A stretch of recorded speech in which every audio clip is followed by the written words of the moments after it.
கம்பீர் செஞ்ச பயங்கர சொதப்பல் தான் இந்தியாவோட தோல்விக்கு காரணம். அஸ்தீப் எங்க இங்கிலாந்துக்கு எதிராக 3வது T20 போட்டியில் இந்தியா அணி 26 ரன் வித்தியாசத்தில் பயங்கரமாக தோத்துச்சு. இந்த தோல்விக்கு முக்கிய காரணமே நம்ம பயிற்சியாளர் கௌதம் கம்பீர் தான். அவர் எடுத்த தப்பான முடிவு தான் சொல்லிட்டு எல்லா ஃபேன்ஸும் சொல்லிக்கிட்டு இருக்காங்க. அப்படியே நமக்கு தோணுது. அதாவது இந்திய அணி தேர்வு செஞ்சதில் ஒரு தவறான முடிவை எடுத்திருக்கான்னு சொல்லி எல்லா ஃபேன்ஸும் எல்லாருமே சொல்லிட்டு இருக்காங்க. டீட்டெயிலாக பார்க்கலாம். இந்தியா இங்கிலாந்து 5 மேட்ச் உள்ள சீரீஸில் விளையாண்டுட்டு இந்த சீரீஸில் 15 பேர் உள்ள டீமில் 3 ஃபாஸ்ட் பவுலர்ஸ் தேர்வு செஞ்சுருக்காங்க. அந்த 3 ஃபாஸ்ட் பவுலர்ஸில் அஸ்தீப் சிங், ராணா, அப்புறம் முகமது ஷமி, இந்த 3 பேர் இருந்தாலும் ஒரே ஒரு பவுலர் மட்டும்தான் இப்போ வரைக்கும் விளையாட விட்டுட்டு இருக்காங்க. ஃபர்ஸ்ட் 2 மேட்ச் நடந்த கொல்கத்தா அப்புறம் சென்னை சேப்பாக்கம் கிரவுண்டு ஸ்பின் பவுலிங்க்கு சப்போர்ட் பண்ணும் அப்படின்றனால ஒரு ஃபாஸ்ட் பவுலரையும் 3லேருந்து 4 ஸ்பின் பவுலர்ஸையும் களத்தில் இறக்குனாரு நம்ம பயிற்சியாளர் கௌதம் கம்பீர்.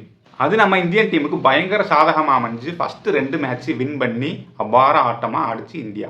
ஆனால் 3வது மேட்ச் நடந்த ராஜ்கோட் கிரவுண்டு பேட்டிங்கு சாதகமான கிரவுண்டு.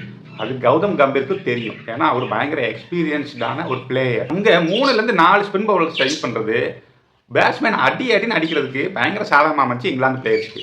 அதே மாதிரி தான் சிக்ஸா அடின்னு அடிச்சாங்க. இதெல்லாம் கௌதம் கம்பீருக்கும் தெரியும். அதெல்லாம் கொஞ்சம் கூட யோசிக்காம அதே மாதிரி ஃபர்ஸ்ட் 2 மேட்ச்ல என்ன பண்ணாரோ அதே பிளேயர்ஸை அப்படியே கொண்டு வந்து 3வது மேட்ச்லேயும் களத்தில் இறக்குனாரு.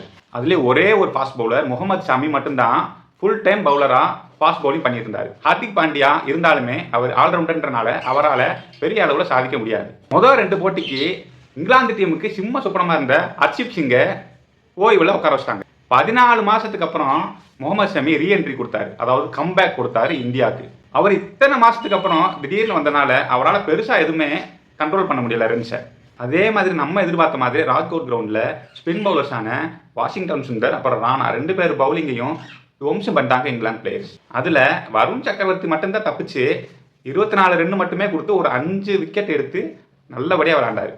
நம்ம அக்ஷர் பட்டேல் 3 விக்கெட் எடுத்து ஒரு 19 ரன் மட்டும் விட்டு கொடுத்துருந்தாரு. ஹார்திக் பாண்டியா அவர் பங்குக்கு ஒரு 2 விக்கெட் எடுத்து அன்னைக்கு சப்போர்ட் பண்ணார். இல்லை ஃபேன்ஸ் எல்லாம் என்ன சொல்கிறாங்கன்னா வாஷிங்டன் சுந்தர் அப்புறம் ராணா இவங்க 2 பேருக்கு பதிலாக அக்ஷர் பட்டேலை பழைய மாதிரியே இறக்கி விட்டு ஃபாஸ்ட் பவுலிங்க்கு முக்கியத்துவம் கொடுத்துருக்கலாம் அப்படின்னு எல்லாருமே கருத்து சொல்லிட்டு இருக்காங்க. அப்படி ஏதாவது பண்ணியிருந்தா கண்டிப்பாக இங்கிலாந்து டீமுக்கு பயங்கர ப்ரெஷர் ஆயிருக்கும். ஆனால் இங்கிலாந்து டீமுக்கு விக்கெட் அடுத்தடுத்து போய்கிட்டே இருந்தாலும் 171 ரன் டார்கெட் கொடுத்து நல்ல நிலைமையில தான் இருந்திருக்காங்க.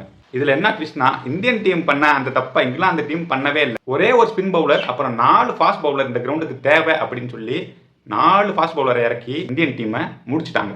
172 ரன் டார்கெட் வச்சு களத்தில் இறங்கின இந்தியன் டீமுக்கு அடுத்தடுத்து விக்கெட் விழுந்து பயங்கர நெருக்கடி ஆயிடுச்சு. ஆரம்பத்தில் விக்கெட் விழுந்ததுனால 20 ஓவர் முழுசாக ஆடி 9 விக்கெட் லாஸ் ஆகி 145 ரன் மட்டுமே எடுத்து படு மோசமாக ஒரு தோல்வியை சந்தித்தது இந்திய அணி. ஃபேன்ஸில் என்ன சொல்கிறாங்கன்னா நம்ம கௌதம் கம்பீர் சூரியகுமார் யாதவ் 2 பேர் கம்பைன் ஆகி இது ஃபர்ஸ்ட் லாஸ் ஆன ஒரு மேட்ச் அப்படின்னு சொல்கிறாங்க. இல்லை கௌதம் கம்பீர் பண்ணல என்ன தப்புனா நல்ல ஒரு எஃபெக்டிவான ஒரு அட்டாக் பவுலர் அதாவது ஃபாஸ்ட் பவுலரை களத்தில் இறக்கிருக்கணும் இந்த ராஜ்கோட் கிரவுண்டுக்கு அப்படின்னு சொல்லி எல்லாருமே கருத்து சொல்லிட்டு இருக்காங்க. அதை பண்ணாமல் இருந்தனால தான் இந்தியன் டீம் பயங்கரமான ஒரு தோல்வியை சந்திச்சது. இல்லைன்னா 3-0 அப்படின்னு சொல்லி இந்த சீரீஸை கண்டிப்பாக வின் பண்ணியிருக்கும். அடுத்த இருக்க 2 மேட்ச் ஏனோதானோன்னு விளையாண்டு கூட இந்த சீரீஸை முடிச்சு விட்டுக்கலாம். கப் நமதே அப்படின்னு ஆயிருக்கும். இனிமேலும் இந்த தவறை செய்யாமல் இருப்பார் கௌதம் கம்பீர் அப்படின்னு நினச்சிட்டு அடுத்த மேட்சை நோக்கி நம்ம பயணிப்போம்.